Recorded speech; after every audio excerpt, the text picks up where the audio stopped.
Muy buenos días para todos. Vamos a dar inicio a la segunda sesión sincrónica del programa de formación Metodología de la Programación de Sistemas Informáticos. ¿Listo? Vamos a proceder igual como realizamos la sesión sincrónica número 1. Vamos a dar una breve explicación en el área de anuncios. Vamos a mirar qué ha transcurrido en el desarrollo del curso y posterior a eso revisamos la práctica de la semana número 2. ¿Listo? Bueno. Y posterior a eso pues atendemos el espacio de dudas e inquietudes que tengan. Bueno, el día lunes realizamos la finalización de la semana número 1. Recuerden que por cronograma de actividades pues la semana número 1 finalizó el día lunes. El día martes realizamos el inicio, digamos así, que la apertura de esa semana número 2, que va desde el día 21 de noviembre hasta el 27 de noviembre. Para aquellas personas que no revisaron el video de la sesión, de la grabación de la sesión sincrónica número 1 o que recién inician el desarrollo del curso, recuerden que estos tiempos no son camisa de fuerza, simplemente es una manera de ayudarles a ustedes a gestionar tiempos. Instructor, apenas llegué el día de hoy. Recuerden, está a tiempo de realizar las actividades. Todas las actividades están habilitadas desde el primer día hasta el último día.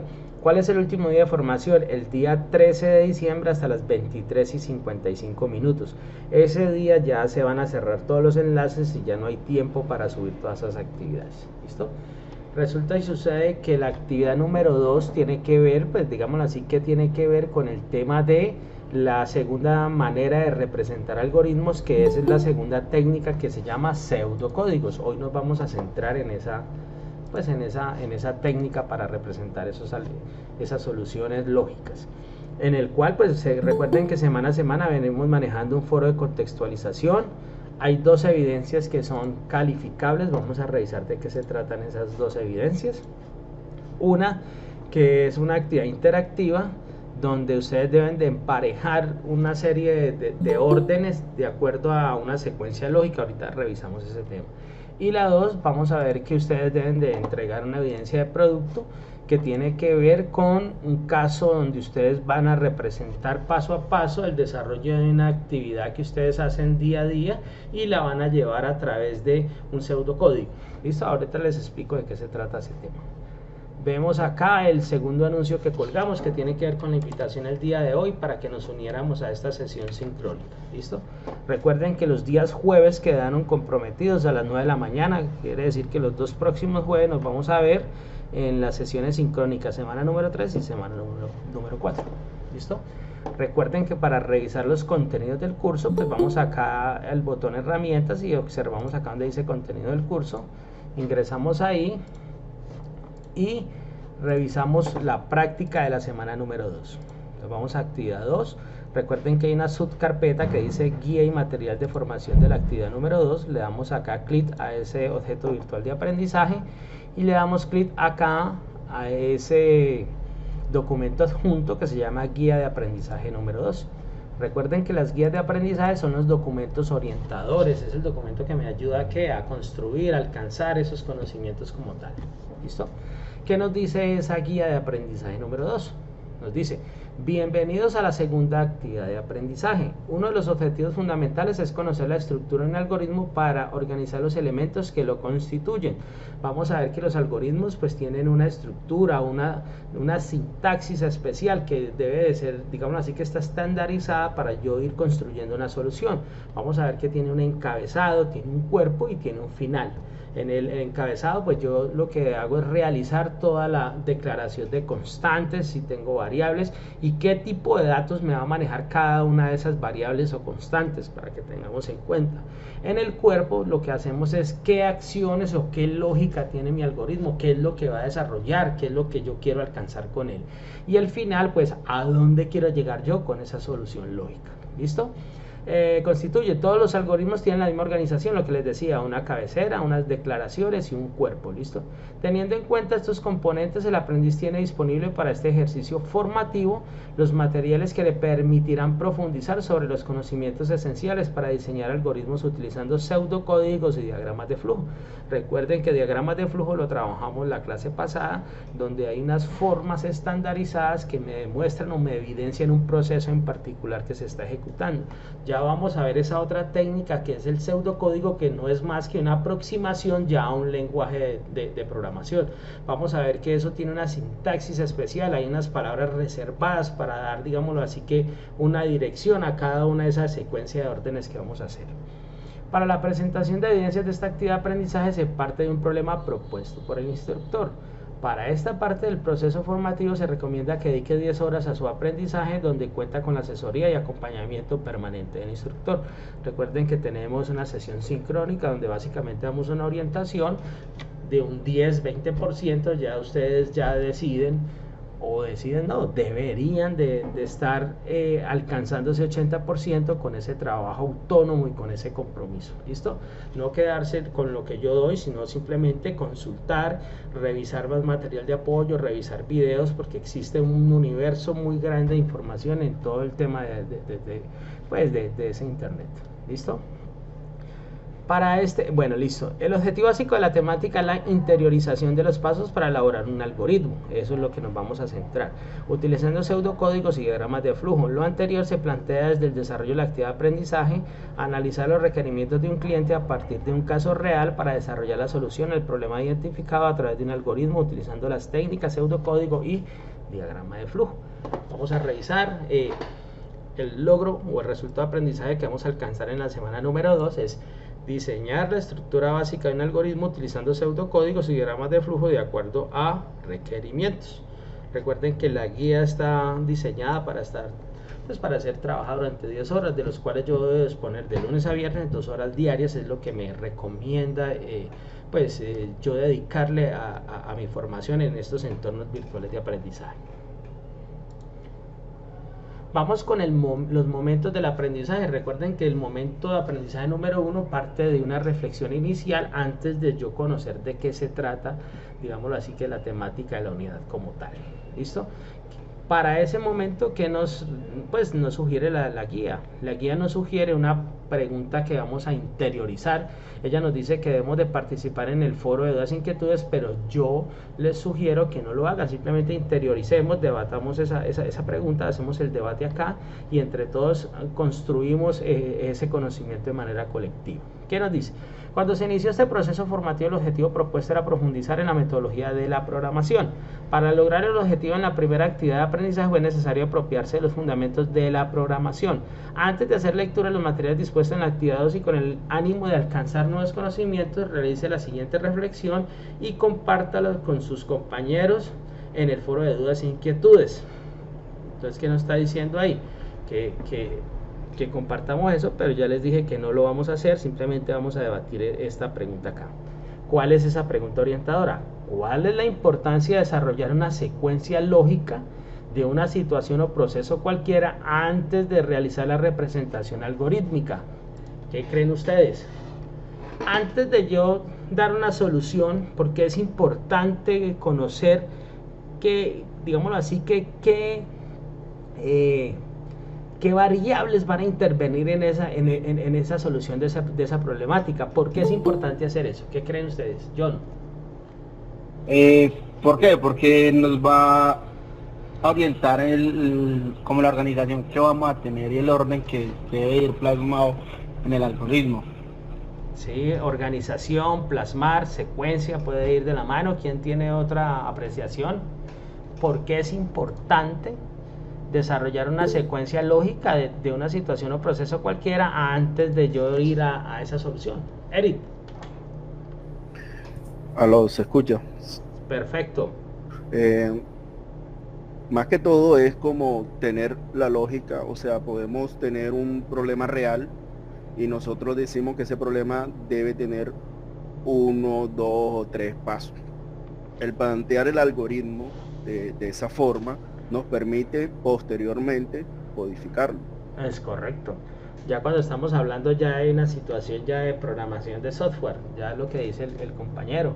Antes de yo llegar y de generar esa solución o de codificar o llevar ya eso a un lenguaje de programación, ¿por qué es importante yo ya llegar y plasmar esa solución? ¿Por qué es importante? Pues porque me va a ahorrar tiempo a la hora de yo estar codificando, tener ya mi secuencia ya ordenada, cómo voy a abordar el problema y cómo le voy a dar la solución. ¿Listo?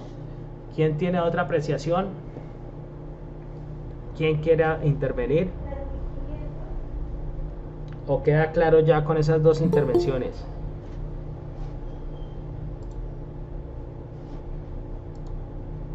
Ok, listo. Entonces, como hablamos, eso es importante. Antes de yo representar una solución algorítmica, pues yo ¿qué hago? Yo primero reviso cómo voy a hacer la lógica. Es muy sencillo, es muy, digámoslo así, que de la manera más sana, es una manera ordenada de yo ir trabajando, básicamente. ¿Listo? Vamos con el segundo momento. En el segundo momento nos dice, es el momento de contextualizarme, de qué se trata esa unidad número 2. Pues para eso ya sabemos que hay un foro que se llama ¿qué sé sobre el tema y qué quiero aprender? ¿Dónde vamos a intervenir con esa respuesta? Pues vamos a intervenir en un foro que está dispuesto, que se llama Foro de Contextualización 2. Acá dice Foro de Contextualización 1, es Foro de Contextualización 2, que se encuentra, hay dos maneras de hacerlo. Uno es directamente desde acá de territorio. Mire que acá hay una carpeta que dice Foro Actividad de Contextualización 2. Yo le doy clic ahí y acá me va a llevar directamente a la herramienta Foros. Acá me van a cargar todos los foros que están dispuestos en el curso. O la segunda es ir directamente desde la página inicial, acá en la parte de herramientas, voy directamente a foros, que es la misma, digámoslo así, que me va a llevar al mismo, pues a la herramienta foros, donde yo voy a buscar básicamente el foro que me están hablando, que es el foro de contextualización 2. ¿Listo? Entonces estoy acá en el foro de contextualización 2, le digo acá responder. Estando ahí en responder, activo este texto enriquecido y lo que hago es activar este editor de texto y hago la intervención. Pero para hacer la intervención yo debo conocer de qué se trata, de qué me va a hablar la unidad número 2. Me están hablando de que pseudocódigos, pero que me van a enseñar cómo debo estructurar un algoritmo. Pero entonces voy a revisar de qué se trata ese material de formación. Recuerden que dentro de la carpeta actividad 2 hay una carpeta que se llama guía y material de formación 2, pues yo busco el material de formación de esa semana número 2. Recuerden que lo tengo de manera multimedial o lo tengo de manera plana. Vamos a descargarlo acá de manera plana. Vamos a ver de qué se trata. Acá nos dice que vamos a retomar el concepto de algoritmo. Vamos a ver un diagrama de flujo, vamos a ver la estructura en algoritmo, en pseudocódigo, que es lo que me interesa. ¿Listo? Entonces, por ejemplo, vamos a retomar el tema, el concepto de algoritmo. Recuerden que el concepto de algoritmo, pues básicamente lo que me dice es, para empezar, se hace necesario retomar el concepto de algoritmo y plantear un ejemplo que permita distinguir su procedimiento con más claridad. Como se ha mencionado anteriormente, el algoritmo es una secuencia de instrucciones o reglas ordenadas y finitas, las cuales permiten realizar una tarea o actividad en la solución de un problema determinado. Un ejemplo práctico para el diseño de un algoritmo se puede plantear de la siguiente manera. Entonces me están diciendo, realizar el algoritmo para registrar y despachar un domicilio o un pedido de domicilio. Entonces, ¿cómo inicia mi proceso? Entonces, hay un inicio de mi proceso para despachar ese domicilio, tomar ese pedido y despacharlo. Atiendo la solicitud de ese cliente. Voy y busco ese cliente si está creado en mi base de datos. Si está creado en mi base de datos, continúo para registrar el pedido. Si no, lo creo para poder seguir. Después entrego el recibo y despacho el pedido con el domiciliario. ¿Cómo se vería ese requerimiento de registrar y despachar un pedido de domicilio? ¿A través de qué? De un diagrama de flujo. Pues ya sabemos que hay unos procesos o unos símbolos que me demuestran un proceso. Recuerden que este señor me puede representar inicio y fin del proceso. Recuerden que este me determina procesos que se están realizando. Viene el primer paso, que es ingresar. Yo lo que puedo capturar acá, este símbolo es para capturar un dato. Entonces, ingresar dato de quién, del cliente, ¿cierto? Ingresar el dato del cliente, que es, por ejemplo, yo lo puedo tener registrado a través de mi base de datos lo puede buscar a través del número de identificación. En ese caso va acá un símbolo de decisión y mira ese dato que registré acá, dato es igual a cliente, quiere decir que él va y verifica en mi base de datos si ese número de cédula sí existe en mi base de datos. Si existe, continúa; si no existe, pues hay un pare y dice que debo de registrar, hay una acción que debo de registrar el cliente, crearlo en mi base de datos. ¿Cómo se crea? Entonces continúa, registra mi pedido, ¿cierto? Registro el pedido, tomo el pedido como tal de ese cliente. Después de que lo tomo, después de que tomo el pedido como tal, recuerden que hay un símbolo que me permite imprimir, enviar una información a impresora. En este caso voy a imprimir el recibo con el pedido como tal y despacho el proceso, despacho el domicilio como tal. ¿Es claro para todos en ese proceso de cómo capturar un pedido y cómo llevarlo allá? Listo, entonces continuamos. John, listo, ok. Pongámoslo acá para que me quede más fácil. Listo, ahí fue muy sencillo. Brandon.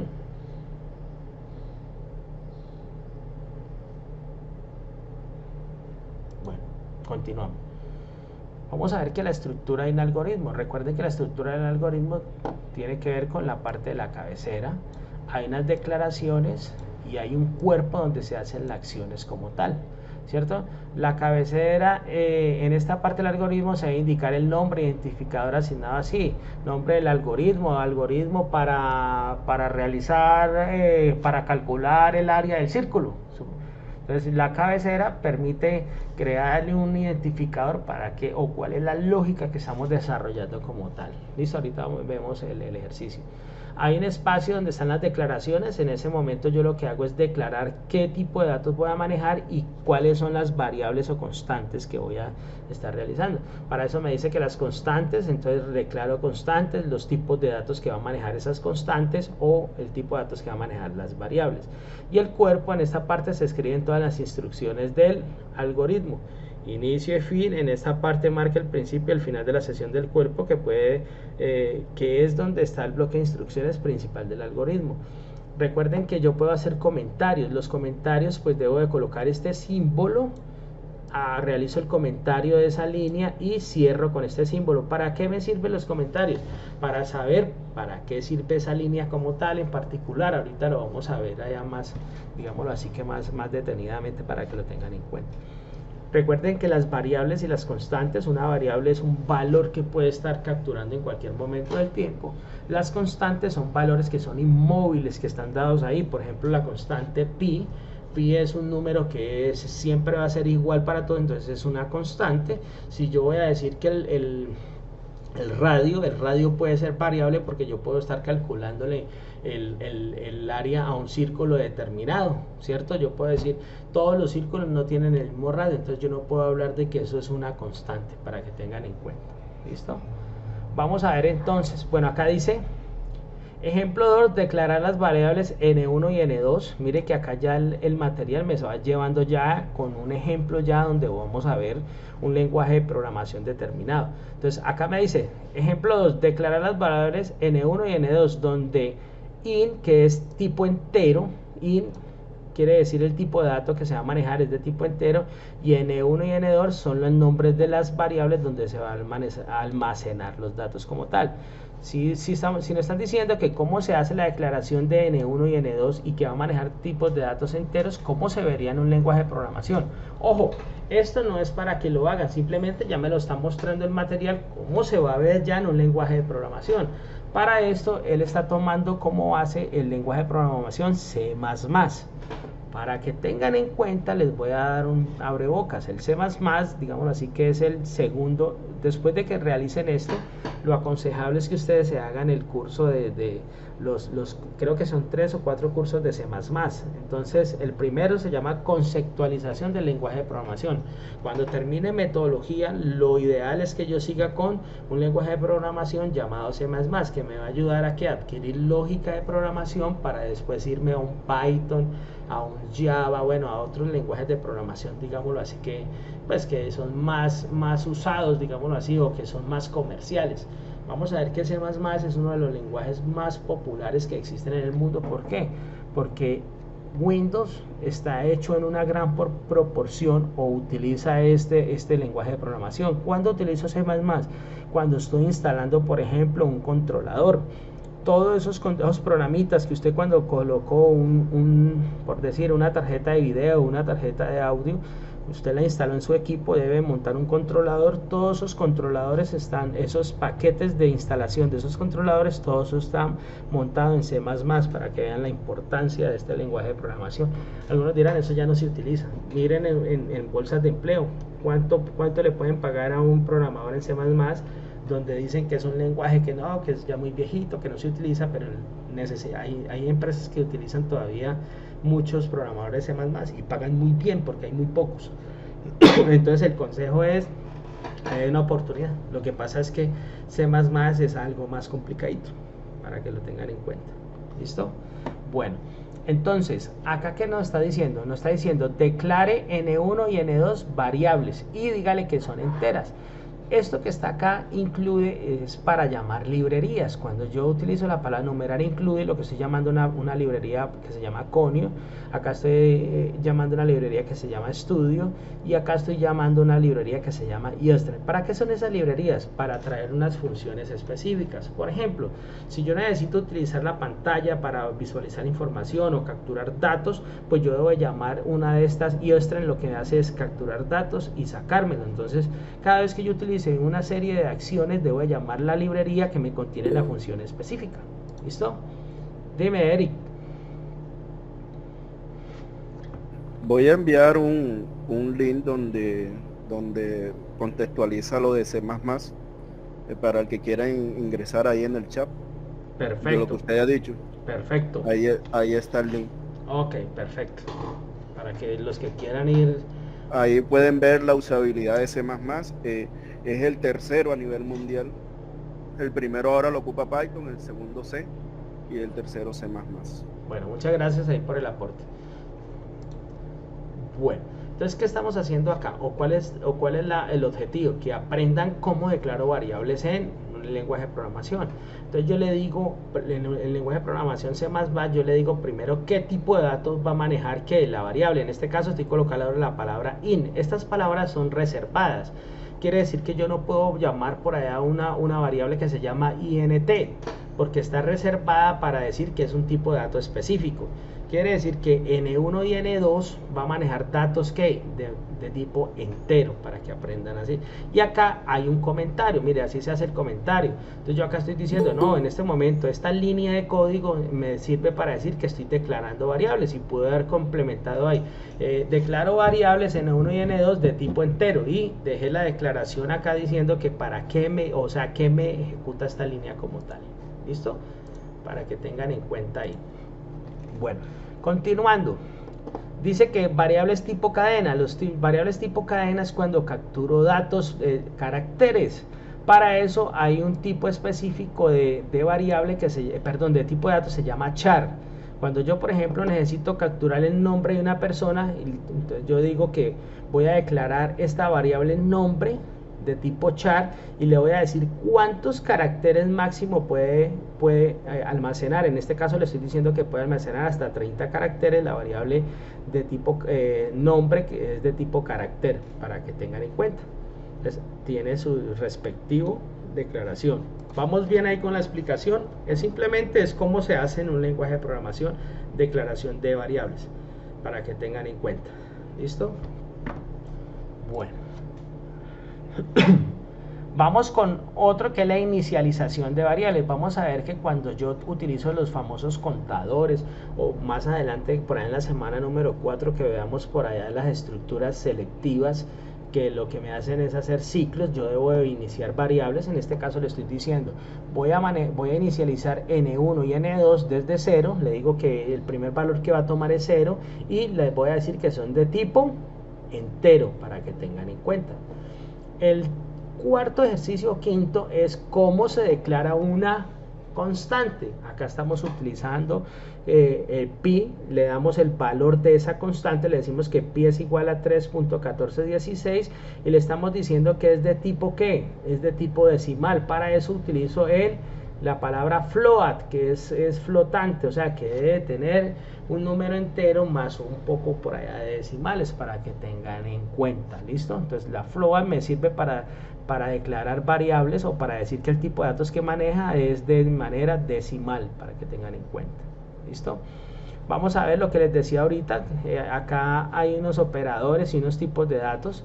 Ya sabemos que en pseudocódigo, si voy a hacer una suma, pues se representa con el símbolo más.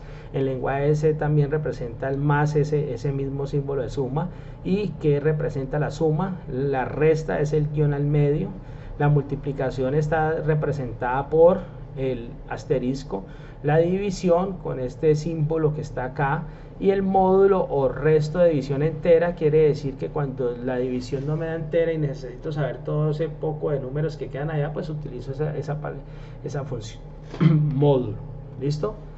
Acá hay un ejemplo donde me dice cómo puedo yo incrementar una variable. En este caso yo puedo decir que a lo que tenga x es igual a x más 1, quiere decir que él va a estar creciendo de 1 en 1, ¿cierto? O lo puedo representar x más, quiere decir que va a incrementar x de 1 en 1. También puedo utilizar los decrementales, quiere decir que él va a disminuir de 1 en 1, que es igual a x es igual a x menos 1 o equivale a x 2 rayas al medio. Quiere decir que si la variable empezaba en 20, pues él ya va a ir decrementando de 1 en 1 hasta llegar a 0. ¿Listo? Por ejemplo, en este ejercicio dice que x es igual a x más 10, quiere decir que x va a estar aumentando de cuánto en cuánto. Acá aumenta de cuánto en cuánto. De 10 en 10. De 10 en 10. Entonces yo le estoy diciendo que va a aumentar de 10 en 10 para que tengan en cuenta. O es lo mismo que tener x más es igual a 10, quiere decir que x va a aumentar de 10 en 10. ¿Listo? Operadores relacionales, hay que aprendérselos o recordarlos porque nosotros ya los hemos manejado. Los operadores relacionales son muy utilizados en programación porque me permiten hacer comparaciones lógicas, me permiten comparar dos datos como tal. En pseudocódigo y en lenguaje C pues se utilizan casi de la misma manera, a excepción de acá mayor o igual que se sigue representando de la misma manera que en pseudocódigo, ¿cierto? Mayor o igual a que, entonces simplemente lo utilizo acá este señor y con el igual acá. Diferente a, mire que acá en lenguaje C se utiliza de otra manera, y cuando es igual debo utilizar los dos iguales cuando estoy comparando dos variables como tal. Entonces deben de aprenderse estos operadores relacionales que los vamos a utilizar más adelante. ¿Listo? Hay unos operadores lógicos que es el NOT, que es el OR y que es la AND, que me permiten, por ejemplo, la AND me permite ser inclusiva. Por ejemplo, yo tengo más adelante un problema que me dice, le voy a dar un subsidio a una mujer y que tenga hijos, entonces debe cumplir que la persona tenga el sexo femenino y que tenga hijos. Entonces para eso utilizo este señor y, que ese es inclusivo, debe de cumplirme dos requerimientos como tal. Está el exclusivo. O esta opción, yo le voy a regalar a quien tenga hijos o que tenga el género de mujer, entonces o con que me cumpla alguna de las dos, la expresión es verdadera, y la negación es lo contrario de lo que tengo, que eso lo vamos a ver más adelante. ¿Listo? Esto hay que aprendérselo, cómo se representa en pseudocódigo y cómo se representa en lenguaje C, en lenguaje C, para que lo tengan en cuenta. Los tipos de datos, vamos a ver los tipos de datos y digámoslo así, que el nombre del operador o el rango de datos. Cuando yo manejo un entero, pues acá está la escala de menos este número hasta más este número, puedo manejar ese rango de datos. El tema de... Y en pseudocódigo se llama entero y en lenguaje C se llama int. En pseudocódigo es real y en lenguaje C es float, a esos números que tengo por allá que tiene un poco de decimales. Acá está el rango, esto que es exponente a la menos 3 y esto que es exponente a la más 3. ¿Listo? Cuando va a manejar caracteres, yo puedo manejar de 0 a 255 caracteres. En pseudocódigo se llama carácter y en lenguaje C se llama char. En el doble precisión, cuando tengo ¿para qué se utiliza? ¿Qué diferencia tengo con este doble precisión a este real? Que este doble precisión tiene un rango más amplio de números más pequeñitos. Si usted observa, el exponente se eleva a la menos 4932 hasta este 4009, hasta el exponente positivo allá del otro rango. ¿Listo? Quiere decir que doble precisión, si tengo un número extremadamente pequeño, pues yo debo utilizar ese señor que se llama doble precisión. ¿Listo? Y el booleano pues me permite solo ceros y unos, ¿cierto? O falso y verdadero. ¿Listo? Acá nos dice las expresiones, pues básicamente las expresiones algebraicas. Por ejemplo, acá hay que tener muy en cuenta lo que hablaba en estos días, la jerarquía de las operaciones. A más, acá tengo A más, abro paréntesis, B más 8 dividido C.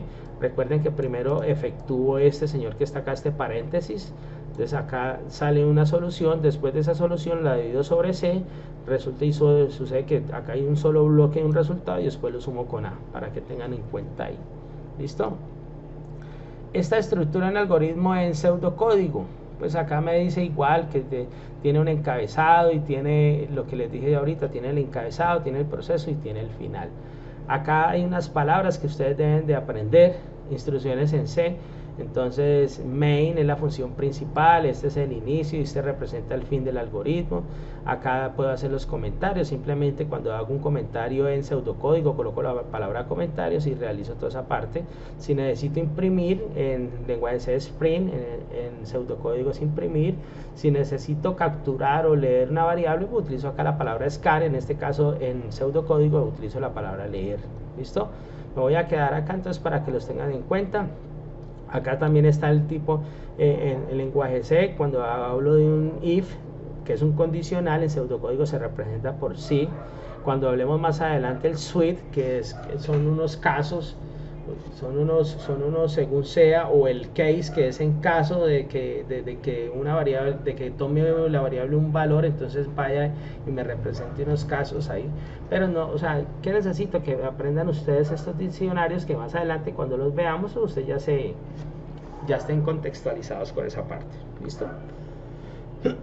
Bueno, seguimos entonces, ya vamos a ver un ejemplo ya aplicado, digámoslo así, que un ejemplo de la vida real aplicado ya y solucionado con pseudocódigo. ¿Qué nos dice ese ejemplo? Dice realizar el algoritmo en pseudocódigo para calcular el área del círculo. Entonces viene la parte de encabezado. Entonces recuerden que en el encabezado yo lo que hago es colocarle el nombre del algoritmo. Entonces programa para calcular el área del círculo. Entonces viene el inicio. Vamos a declarar la variable, o si hay constantes. En este caso creo que hay una constante y debo declarar una variable. La variable que es radio, ¿cierto? Y la variable que es área. Y hay otra variable que es área, el radio y la constante que es pi. Ahorita vamos a ver cuál es la fórmula para calcular esa parte. ¿Listo? Acá me dice que declarar otras variables. Bueno, yo no me voy a detener ahí, pero ustedes lo van a hacer allá, o se lo van a leer. Entonces, ¿cómo queda mi solución? Miren, entonces, en resumen, los siguientes son los pasos del algoritmo en pseudocódigo para calcular el área del círculo. Entonces, inicia mi algoritmo. Yo acá le puedo colocar acá antes del inicio, en el encabezado, programa para calcular el área de un círculo. Entonces, inicia mi proceso, ¿cierto? Yo voy a capturar datos, ¿cierto? En este caso vamos a ver en el algoritmo para qué sirve la palabra datos.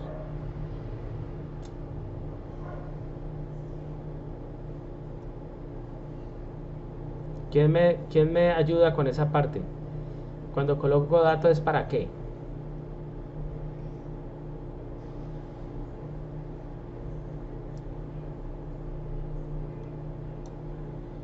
Bueno, acá me está diciendo, voy a declarar constante. Entonces en este caso yo digo, bueno, ¿qué datos tengo? Es de tipo real, ¿cierto? Real quiere decir que tiene esa constante, tiene decimales. Entonces le dije que pi es igual a ¿qué? A 3.1416. Ahí lo que hice fue declarar la constante. Dime, Jesús. Disculpe, constante no es lo mismo como cuando uno en Java escribe un lenguaje de programación, significa que la variable no se puede cambiar. Correcto. Usted lo que está declarando es que esa variable queda inmóvil. Usted lo que necesita es coger un dato y que quede inmóvil. Eso es lo que estamos haciendo acá en este momento. ¿Listo? Bueno. Entonces, acá en este caso lo que estoy diciéndole al pseudocódigo es que hay unos datos que son constantes, ¿cierto? ¿Cuáles son? Pues es el tipo de dato que voy a manejar es real. ¿Y cuál es el nombre de la constante? Se llama pi y le doy el valor. Acá lo que hice fue declarar una constante con toda esta línea de instrucción. La segunda instrucción, después de haber declarado la constante, viene qué tipo de variable voy a manejar o qué tipo de dato voy a manejar. Para ese caso voy a leer, le digo que me lea, ahí me va a capturar el valor del valor de la variable radio. Entonces ahí me está capturando un dato y automáticamente se le va a asignar a qué valor, a la variable radio, ¿cierto? Entonces radio ya quedó con un valor. Y ya viene el proceso de cálculo que me dice que el área es igual a ¿qué? El área es igual a coger al radio, ¿cierto? Y multiplíquelo por 2 veces pi. Como pi es una constante y está declarada y radio ya la capturó y lo almacenó en un espacio y memoria, pues acá en este pedazo lo que va a hacer el área es calcular ese radio, multiplicarla por 2 veces pi y me realiza ese cálculo. Quiere decir que ahí me halló ya el área de ese señor, ¿cierto? De ese señor círculo. Posterior a eso de haber calculado, yo debo imprimir, o sea, yo quiero que me muestre el resultado, entonces le digo imprímame, ¿cierto? ¿El valor de quién? De lo que tiene almacenado la variable área, y ahí me imprime el resultado. Esto es un pseudocódigo, esto que está acá es un pseudocódigo. Ese pseudocódigo me va a permitir que con serie de instrucciones yo se la paso a un programador y yo ya le puedo decir, mire, con esta serie de instrucciones lléveme esto a un lenguaje de programación. ¿Qué me está diciendo el material de formación? Me está diciendo el material de formación que con este pseudocódigo yo puedo pasar esto a un lenguaje de programación en C++ y puedo ya realizar un programa que me calcule el área de ese círculo. Entonces recuerden, yo en C++ lo que hago es incluir en la parte superior las librerías studio.h y la stdlib que me sirve para este retursero. Quiere decir que para que me saque de ese recuadro negro que es la red de comandos que tiene Windows, entonces yo le digo a este señor, necesito utilizar esta librería para que me saque con esta orden que es que me retorne un 0, o sea que me saque ya el programa como tal. Entonces debo incluir esta librería para que esta función sirva. ¿Listo? Entonces le digo, voy a utilizar la función main, que es de tipo entero, abro acá corchetes, quiere decir que va a iniciar todo mi proceso, declaro la variable, en este caso, perdón, declaro la constante, en este caso voy a declarar una constante. Entonces, ¿cómo declaro la constante? Entonces utilizo acá la palabra const para decirle que es una constante que estoy declarando, que es de tipo float, o sea que es decimal, y que es igual a ¿qué? A pi es igual a 3.1416. Esta línea de código acá me está haciendo esta acá que estoy diciendo datos, quiere decir que me va a declarar una constante que es de tipo real y que es igual a pi es igual a 3.1416. ¿Listo? Entonces esta línea de acá me hizo esta línea de acá. Ahora yo debo declarar otras variables. Bueno, acá en el pseudocódigo, mire que uno no declara variables, pero sí debí de haberlas declarado para que me hubiera quedado acá. Después de datos, yo ya simplemente declaraba que yo tenía radio y área, era de tipo float. Entonces, para haber declarado esas dos variables ahí. Acá le estoy diciendo, mire, float es igual a radio, tengo decimal, es radio y área. Declaré radio y área de manera decimal. ¿Listo? Yo quiero que mi programa me aparezca acá en la parte del encabezado, que me imprima un texto que diga programa para calcular el área del círculo. ¿Cómo se vería? Miren acá, programa para calcular el área del círculo. Miren que acá ya esa línea que estoy mostrando ya me hace esta línea ya cuando el programa se ejecuta. ¿Listo? Yo quiero que me saque otra línea que me diga introduzca el radio del círculo. Entonces para eso utilizo la palabra print, que me imprima este texto que está acá. Mire lo que él ya me lo imprime que está acá. Y posterior a eso yo quiero que me capture un dato y me lo lleve a una variable que se llama radio. Para eso utilizo todas estas dos líneas de código para capturar que ese dato que está acá, que es un 12. Para yo poder digitar ese dato que está acá y me lo asigne a esa variable radio, utilizo la palabra scan y le digo que me la capture a esta variable y me la almacene en la variable radio. ¿Listo? como ya quedó almacenada con estas dos secuencias de órdenes, ya quedó almacenada en la variable radio, entonces yo le digo, listo, coja área y dígale que es igual a radio por 2 veces pi, o sea, realíceme el cálculo que me calcule o que me saque el valor del área. Como ya área quedó con un valor acá en el espacio de memoria, pues yo por último digo que me imprima que el área es lo que tenga almacenada la variable área. Mire la que me va a quedar acá, el área es lo que tiene la variable almacenada así, y así termina la ejecución de mi programa como tal.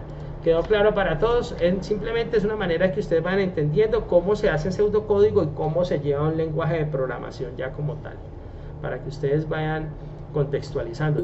La intención no es que aprendan lenguaje C en este curso, porque no es la intención, simplemente es que ustedes van viendo, si yo tengo un pseudocódigo, cómo se vería. Miren que es una aproximación para un lenguaje de programación como tal. Carlos. Ay, no, qué pena, profesor, me soltó. Bueno, hágale, bueno, no hay problema. Entonces, eso es lo que yo quiero que ustedes vayan aprendiendo. Como solo tiene un ejercicio de acá, de pseudocódigos, acá en este material de apoyo, se me perdió. Acá en este material de apoyo complementario 2, ustedes van a observar que ahí se encuentran más ejercicios de pseudocódigo que les va a permitir a ustedes ir alcanzando esos niveles de digámoslo así, que de aprendizaje que uno quiere como tal. ¿Listo? Entonces eso es el material de aprendizaje para que lo lean, lo revisen. Si quieren, utilicen el DC++, se llama DC++, que es el programa, el IDE de programación, que lo que hace, que lo que me permite escoger esta secuencia de órdenes y probar en C++. Si ustedes quieren, pueden irlo instalando, se llama DC++, lo instalan y pueden ir copiando esta serie de instrucciones allá y simplemente les va a funcionar. Buscan un tutorial, cómo lo pueden instalar y cómo, eso es muy sencillo, eso ustedes lo instalan, eso no tiene pérdida y ustedes van probando esa parte. Dime. Hola, buen día. Buenos días. Qué pena, me perdí en dónde se hace material. Recuerden, el material, ¿dónde lo encontramos? Recuerden, si estábamos acá en la plata, estamos acá recuerden que cuando estoy acá en contenido del curso, él me lleva a esta parte que está acá en proyecto, ¿cierto? Estando en proyecto, yo despliego esta carpeta y voy a la carpeta número 2, que es la que contiene la guía y material de formación. Le damos clic acá y acá se encuentra la guía, que es la que estábamos leyendo, el material de formación, que fue el que acabamos de abrir, que está acá, y acá hay un material complementario que es un librito de programación. Acá van a poder ustedes leer todo el tema de pseudocódigos.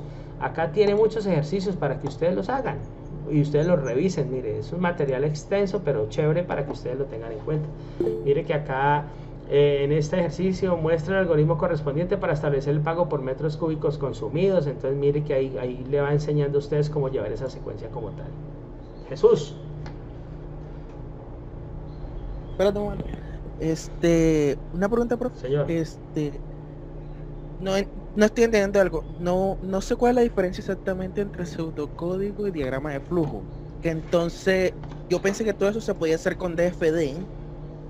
Es que vean, les voy a tener el tema y se puede hacer. Lo que pasa es que el diagrama de flujo es una manera de representar una solución lógica, ¿cierto? ¿A través de qué? De unos símbolos. El tema del pseudocódigo ya me permite ir aproximando esa solución a un lenguaje de programación. Mire que yo voy teniendo en cuenta ya acá, mire, si ya acá yo le paso esto a un programador, entonces él ya sabe que en la primer secuencia él debe declarar la constante, él después debe tomar el valor del radio, él debe capturar ese valor.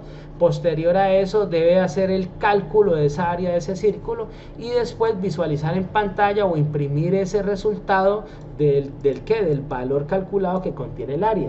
Si yo le paso esto a un programador, sea en el lenguaje que sea, él ya sabe cómo debe realizar esa lógica, cómo debe calcular eso.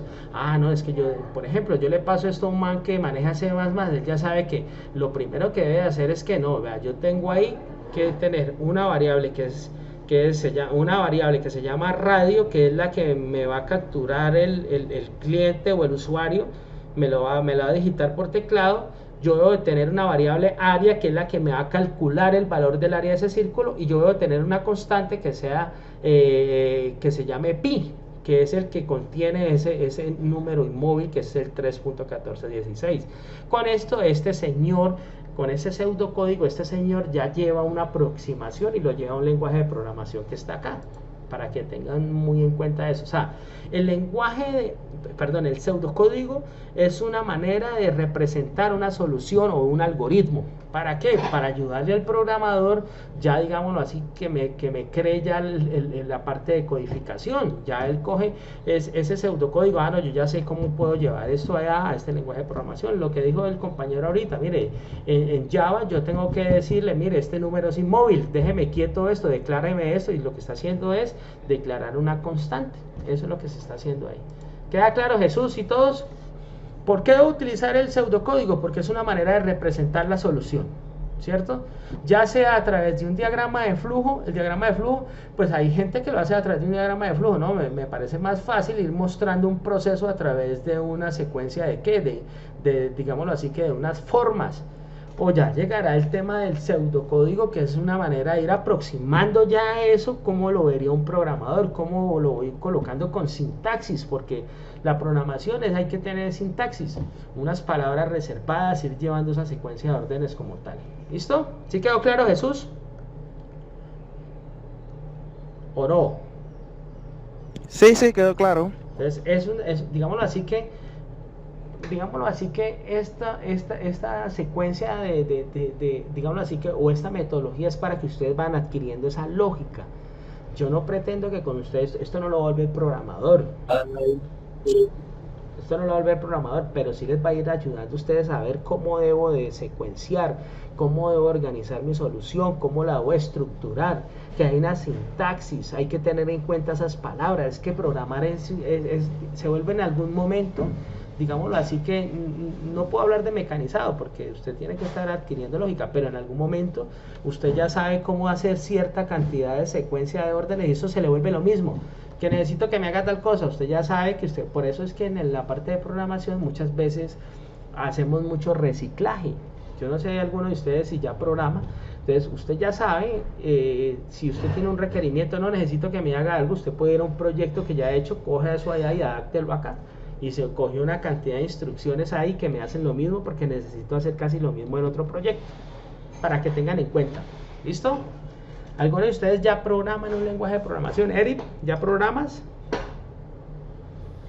Sí, profe, yo programo en Python, Java, TypeScript, o sea, más que todo manejo frameworks como React, Nest, Django. Sí. También me resuelvo en servidores y así, todo un poquito. Sí, y vas a ver que, y te pasa que muchas veces lo que hace uno es puro reciclaje, copy pegue, y ya lo que hace es adaptarlo al otro proyecto y ya. Sí, lo difícil es el inicio, ya después ya eso se vuelve muy fácil. O sea, el primer lenguaje de programación que aprendí fue Java y me tomó, o sea, casi un año. Pero el segundo lenguaje lo aprendí en menos de semana, ni siquiera me tomó el mes. Para que tengan en cuenta. Es más, acá les confieso, actualmente existen inteligencias artificiales, que eso lo hace todo, pero hay que saber programar, hay que entender lo que me arroja la inteligencia artificial. Entonces, cuando la inteligencia artificial, usted le puede decir, necesito que me haga un código para que me haga tal cosa, tal otra. Usted debe conocer esa lógica para cuando copie y lleve a su proyecto, pues qué se está haciendo con esa lógica como tal. Dime, Eric. Sí, yo quiero complementar eso que usted dice, pues testimonio vivido. Yo trabajo en ChatGPT, bueno, te pago la versión ChatGPT 4 y también con ¿cómo que se llama? Con BAR. Eso es una locura. Eso tiene como si fuese conciencia. Muchas veces programa mejor que un programador o a veces yo le mando un código y eso me lo responde con las mejoras que yo he podido y es muy fantástico, o sea, llegar a un nivel donde ya te puedas resolver y vivir esta historia que nosotros estamos viviendo en la actualidad. y ver esas herramientas de inteligencia artificiales cómo nos ayudan es súper. Y a todos los animo a que lleguen a un nivel de programación y puedan disfrutar de lo que es la inteligencia artificial y cómo eso nos puede ayudar. Así es, muchachos, así es. O sea, el tema está tan automatizado que eso te lo hace. Lo que pasa es que hay que entender, hay que saber qué se está haciendo. O sea, usted no puede de la noche a la mañana copiar y pegar eso ahí ya, ¿no? Hay que saber qué es lo que va a copiar y qué es lo que va a pegar. Lo que pasa es que te va a ayudar muchas veces a aclarar muchas inquietudes. Jesús.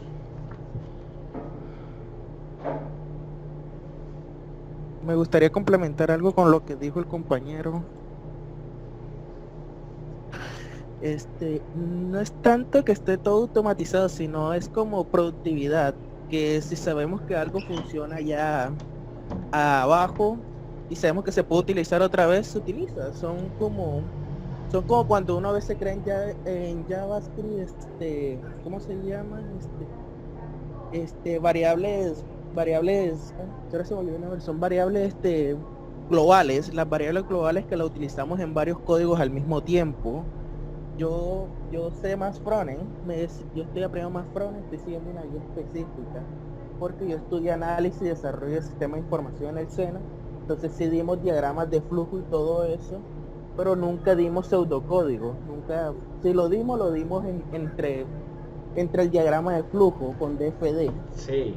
Pero entonces ahora mismo yo estoy más metido con el frontend, estoy siguiendo una guía específica de programación web, estoy siguiendo el frontend, estoy aprendiendo HTML, aprendí HTML, CSS y estoy dando a JavaScript. Yeah. Pero es una guía que estoy haciendo de forma general para aprender cómo se ejecuta todo.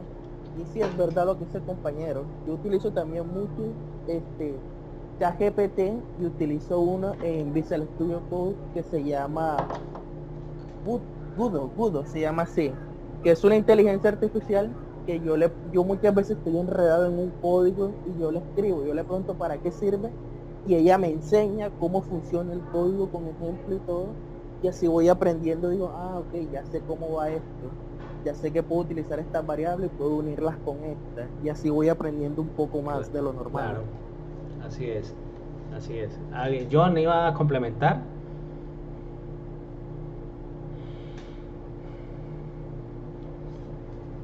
Bueno, hay metodologías que permiten, por ejemplo, hay unas metodologías para programación, para unir todo el tema de grupos de trabajo, se llama Scrum. O sea, no quiero como llenar algunos que ya están empapados de esto, pues eso es muy fácil, el tema de frontend, el tema de backend, para que tengan en cuenta. Ojalá alguno de ustedes me ayude ahí en el grupo de WhatsApp y busque un videito en YouTube. Hay mucho de ese tema de qué es un frontend y qué es un backend, pues para que contextualicemos la gente. Entonces, hay unas metodologías, o sea, todo este tema de equipos de trabajo y todo este tema, pues esto ha ayudado a que también surjan metodologías de calidad, ¿cierto? Resulta y sucede que esto es una empresa muy grande, el desarrollo de software. Hoy en día usted puede trabajar desde su casa, pero entonces debe haber alguna metodología que una el trabajo de Julián con el de John, con el de Eric, con el de Jesús, con el de Rafael, que somos un equipo de trabajo. Pues debe haber un gerente de proyecto, ¿cierto? Un man que nos esté guiando, que nos esté apoyando en el proceso, que nos esté, digámoslo así, que direccionando. Para eso existen unas metodologías que permiten dar unas tareas específicas y al final del día ir mirando que esas tareas específicas se cumplan. Digamos que yo trabajo en una empresa con todos esos compañeros que mencionamos antes. Resulta y sucede que nos asignan un software para facturación. Entonces John es muy bueno en la parte gráfica, Julián es muy bueno en la parte de seguridad, Eri es muy bueno en esa parte de lógica, John fue el que fue a la empresa y levantó requerimientos porque él se reunió con el cliente, le dijo qué es lo que necesita, entonces él nos pasó todas esas exigencias, mire, necesito que hagan esto. Entonces hubo una reunión donde empezamos a entregar esas tareas. Entonces lo que estamos hablando es, como esos tiempos, y ese tiempo es plata en las empresas, pues ¿qué hicieron? Algunos ingeniaron unas metodologías que ayudaran a que ese trabajo grupal, digámoslo así, que avanzara frente al tiempo. Entonces resulta y sucede que John fue a esa empresa y le dijo, yo eso se lo entrego en 30 días y eso vale X cantidad de dinero. Resulta y sucede que ese X cantidad de dinero pues se tiene que repartir de a poquitos día tras día para pagarnos a todo ese equipo de trabajo, ¿cierto? Entonces a raíz de eso surgieron unas metodologías como Scrum, o hay otras que es el tema de PSP, que es Personal Software Process, que tiene que ver con los procesos de software personal, que debe saber cuántas líneas de código tira Julián al día, cuál es el tiempo dedicado en el proyecto de Julián al día, porque esos son costos. Entonces, lo que yo les decía, a raíz de eso existen unas nuevas metodologías que lo que hacen es mirar esa productividad, mirar qué tan bueno es Julián en el tiempo, qué tan bueno es Julián en la empresa como tal. Entonces, para que nos vamos empapando, esto tiene una cantidad de cosas y hay software que miden todo eso. ¿Cuál es el avance de Julián? ¿Qué hizo Julián? ¿Cómo van viendo si Julián es productivo para la empresa o no? Si Julián se gana 10 millones de pesos, porque en eso también hay un boom en el tema de sueldos. Yo estudié hace 22 años en la Universidad del Valle y tenía un pelado muy bueno, ese pelado no copiaba. Digámoslo así, que es de las personas más hábiles que yo he conocido en mi vida. No copiaba, nunca llevaba un cuaderno. Hoy por hoy está trabajando, lidera una empresa canadiense y me dijo, no, yo me estoy ganando $12,000 al mes. Eso me dice, maneja bien el inglés y todo. Dice, ¿cuánto son $12,000 al mes? Trabaja desde la casa, multiplique eso por 4 mal contados. Entonces, ¿a dónde voy con eso? El pelado hace 20 y pico de años ya manejaba C.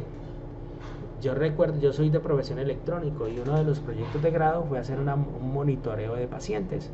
Debíamos de capturar temperatura, debíamos de hacer un electrocardiograma, nos tocaba tomar esa señal. Algunos lo hicimos y lo llevamos a través de un osciloscopio, entonces ahí mirábamos todas esas ondas que miran allá un electrocardiograma. Medíamos el tema de respiración, saturación, todo ese tema, y el pelado cogió todo eso y imaginen ustedes hace 20 y pico de años y llevó eso a través de un puerto serial y graficó todo eso en puro lenguaje. Ese man es un monstruo, era un monstruo en esa época. Y hoy por hoy el man siguió estudiando y hoy se volvió ya un líder de proyecto en una empresa. Pero entonces uno se va haciendo, uno va construyendo todo eso, pero pues va avanzando en ese tema de la programación. ¿Listo? Para que tengan en cuenta. Y él me dice, conecto la idea con lo que llevamos. Él me dice, no, es que a mí me toca hacer todos los días la reunión, me toca hacer todo ese tema, la asignación de tareas, cómo vamos, la ejecución, y cuando alguno del proyecto se queda ahí, le toca ya entrar a él a mirar qué está pasando. Pero entonces allá va con ese tema, aplicando todo este tema de metodologías. ¿Sí quedó claro para todos? Para que tengan ahí en cuenta ahí. Esto es complejo en el sentido de que ya nos hablan de Frankfurt, el tema de que por allá ya nos hablan de por allá algunos, no, es que yo utilizo React, yo utilizo una cantidad de cosas, y lo que pasa es que todo esto ha ayudado a que se automatice más, o sea, se facilite más el programador. Hay unos, digámoslo así, que hay pues una manera de ayudar el programador de hace 20, 30 años no es el mismo programador de hoy en día. Ese señor iba a pie. El programador de hoy en día va en carro, en moto, para que tengan en cuenta. ¿Listo?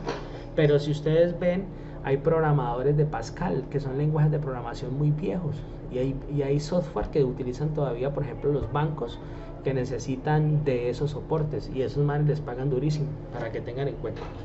¿Listo? Bueno, entonces volvemos nuevamente acá a la guía. Es una manera de motivarlos. Si se puede, lo que pasa es que hay que tener el perfil. Hay que tener el perfil, hay que gustarle mucho dedicarle tiempo a todo. Bueno, después de yo haberle hablado de todo ese tema de pseudocódigos, si ustedes han mirado tipos de datos, que hay unas palabras reservadas y que hay unas palabras específicas en unas técnicas de representación que se llaman pseudocódigo, ¿qué sabía yo sobre ese tema? ¿Qué sabía yo? ¿Y qué quiero aprender de ese tema? Entonces, para eso ya les mostré que hay un foro de contextualización que pueden aportar acerca de esa actividad como tal. ¿Listo? Vamos con el tercer momento del aprendizaje, que es la conceptualización y teorización. En este momento dice, lea y analice el material de formación de la actividad 2, algoritmos y diagramas de flujo que se encuentra en la actividad LIN 2. Además, revise los materiales de apoyo complementarios de esa actividad. Ya los revisamos. ¿Qué tiene que hacer usted? La actividad de apropiación de conocimiento es interactiva, se busca a través de una situación de simulación. El aprendiz identifica los elementos que comprenden un diagrama de flujo de acuerdo a una serie de características dadas. Listo. Esa actividad interactiva, ¿de qué se trata? Vamos nuevamente acá a la plataforma, vamos a cerrar este documento. Cuando vengo acá a la plataforma, dentro de la carpeta número 2, hay algo que dice actividad 2, evidencia 1. Esa actividad 2, evidencia 1 no es más que una actividad interactiva. ¿Qué tienen que hacer? Ojo, tienen que diseñar, dice diseñe un DFD. Un DFD no es más que un diagrama del flujo. ¿Qué va a hacer esa serie de instrucciones? Lean primero todo este enunciado. ¿Qué les aconsejo yo? Lean todo este enunciado que está acá, cópienlo por allá en un texto. Cuando ustedes ya lo entiendan qué es lo que me pregunta, vayan acá donde dice per score. Y acá en score lo que tengo es una serie de instrucciones que debo emparejar en cada una de estas secuencias de orden. Entonces, si por ahí me están hablando de IVA, entonces hay unas parejas de IVA y hay un valor que dice sin IVA que debe ser menor a 10.000. Acá dice que sin IVA debe ser igual a sin IVA más impuestos. Entonces acá dice escribir sin IVA, escribir sin impuestos, sin IVA y total. Entonces, ¿qué debo hacer yo? Debo emparejar. Entonces yo simplemente le voy a dar acá estos dos. Yo sé que esto debe iniciar y eso debe tener un fin. Ya ustedes, ¿qué tienen que hacer? Emparejar cada una de estas secuencias de órdenes en cada una de estas acciones que debe realizar mi algoritmo, pero primero debo entender qué es lo que me preguntan para desarrollar esa actividad como tal. Esto tiene n veces para hacerlo, quiere decir que eso está habilitado para n cantidad de veces. El sistema, cuando yo termino, cuando me va a almacenar la nota, cuando acá le aparezca en este recuadro 100 sobre 100, él automáticamente lo va a almacenar allá y me va a enviar un mensaje a mí en la plataforma, en el centro de calificaciones, que usted terminó la actividad como tal. ¿Queda claro para todos? Entonces la actividad 3.3 es que hay un requerimiento específico de qué, de una situación especial, de bueno, que si el IVA es igual a esto, quiero que lean, identifiquen el problema. Después de identificar el problema, voy y abro la actividad como tal y lo que hago es emparejar ya a este señor, y ya después de esto pues termino la actividad de emparejamiento, que no es más que un diagrama de flujo, es solucionarlo y ya. ¿Listo? ¿Claro para todos entonces? Claro, profe. Bueno. Inténtalo para ver cómo se habilita. ¿Inténtelo qué? No, yo ya lo hice, háganlo. Inténtalo para ver cómo se habilita. Háganlo. Yo ya lo hice. Yo alguna vez, me tomó tiempo la primera vez, pero ya después me empecé como a tomarle más lógica y lo vi fácil. Pero es que está bueno. Háganlo. Háganlo, que hay que hacerlo 2, 3 veces. Tomen las veces que tienen que hacerlo, pero entiéndanlo. Y van a ver las veces, no, sí, esta parte iba ahí. Yo lo hice como... Profe, ¿cuándo sube esta clase? Disculpe. Esta la subo más tarde. Yo más tarde subo esta clase, para que lo tengan en cuenta. Sí, no me pude conectar a tiempo porque me demoré ahí en el trabajo, pero... No hay problema. Apenas vea la clase, entiendo. No hay problema, ves el video. ¿Listo? Bueno.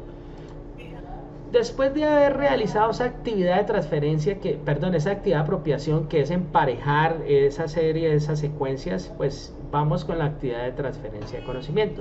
La actividad de transferencia de conocimiento es muy sencilla. Dice, antes de desarrollar el ejercicio, revise nuevamente el material de formación 2, lo cual le permitirá aclarar algunos conceptos básicos y fundamentales para llevar a cabo los ejercicios planteados.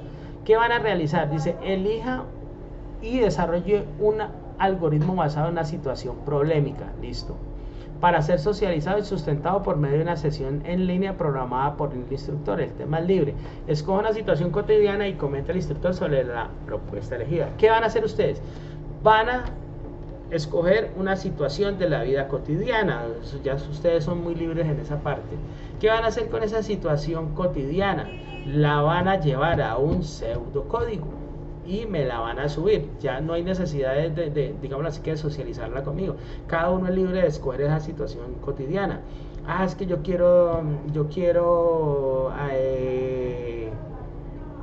por decir, yo quiero hallar el área de un triángulo. Entonces capturo todos esos datos, después hago los cálculos y después imprimo el área de ese triángulo. Eso sería una situación cotidiana.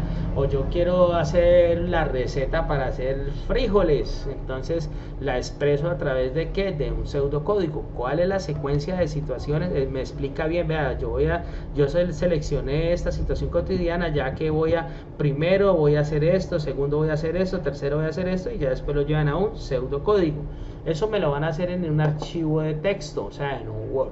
¿Dónde lo van a subir? Cuando ya terminen esa situación que es libre, cotidiana, y ustedes van a desarrollar un problema de la situación del día a día y lo van a solucionar a través de un algoritmo, pero ese algoritmo me lo van a representar a través de un pseudocódigo, me lo van a subir acá donde dice actividad 2, evidencia 2, dice acá informe, lo van a subir acá, después le dicen acá ver evidencia y me van a subir el archivo de Word acá en este espacio. Es muy sencillo la clase la actividad de la semana 2. Entonces acá le digo adjuntar archivo y lo subo acá, le digo contestar y quedó habilita, digámoslo así, que quedó arriba o colgada mi evidencia como tal. Recuerden, si esa parte de pseudocódigos quieren adentrarse más en esa parte, mire que acá hay un material donde dice guía y material de formación. En este archivo de material complementario, acá donde está el 2, hay un archivo adjunto. Acá van a encontrar como 20 o 30 ejercicios de pseudocódigos para que aprendan más sobre ese tema. Y eso es lo que vamos a hacer en la semana número 2, muy sencillo. Semana número 1, diagramas de flujo. Semana número 2, el tema de pseudocódigos. Dudas, inquietudes que tengan.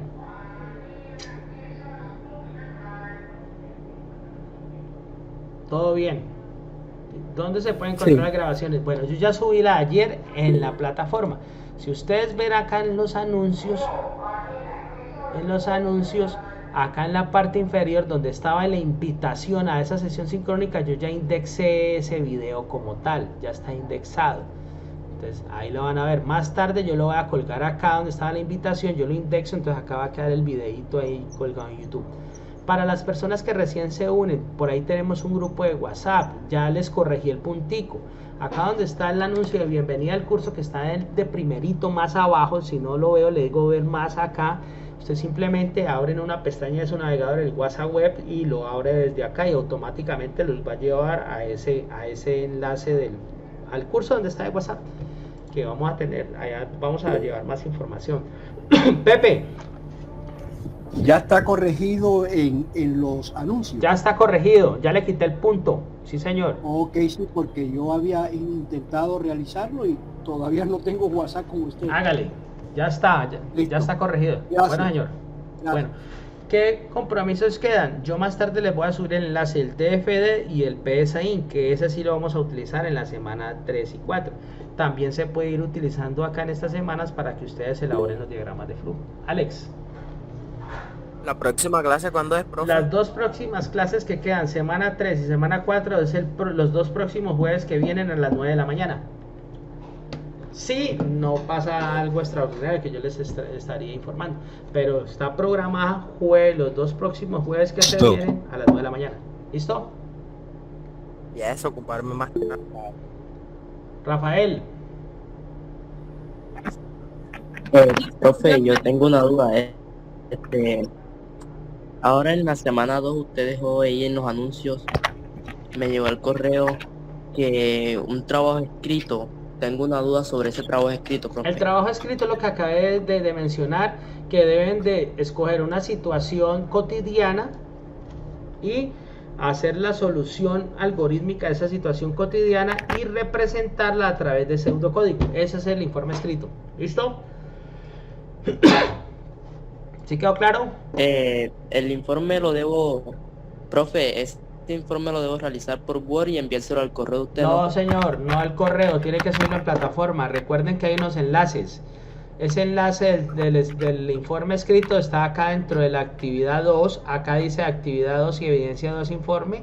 Acá les mostré que estaba el enlace y acá lo pueden subir. Por correo no recibo nada, todo debe quedar en plataforma para que tengan en cuenta. ¿Listo? Muchas gracias. Bueno, profe. ¿otra duda que tengan? ¿Más dudas? Bueno, si no existen más dudas, entonces daríamos por terminado la semana número 2. Recuerden, tengo material de la semana dispuesto en el SENA y tengo material complementario que me ayuda a profundizar más. Hagan los dos. Realicen revisión de videos, se encuentra mucho material en internet acerca de todo eso. Compromisos, más tarde les subo o mañana en la mañana les subo DFD y PSI para que lo vayan instalando, eso es sencillo. Y véanse por ahí tutoriales cómo se maneja el software, eso es sencillo, eso no tiene complicación. Para que lleguen a la semana número 3 ya entrenaditos y puedan hacer los ejercicios de la semana número 3. Listo, muchachos, muchas gracias por haber asistido. Cualquier inquietud estamos prestos a atenderla. Tenemos unos canales de comunicación, correo electrónico, tenemos WhatsApp. WhatsApp es más fácil porque tienen contacto directo conmigo y estamos en contacto. ¿Cuál es su WhatsApp? Entren al enlace que ahí lo ven. Ahí se los copio. Ahí quedó, listo. Voy a detener la grabación para que no se coloque tan extensa. Muchas gracias por haber asistido.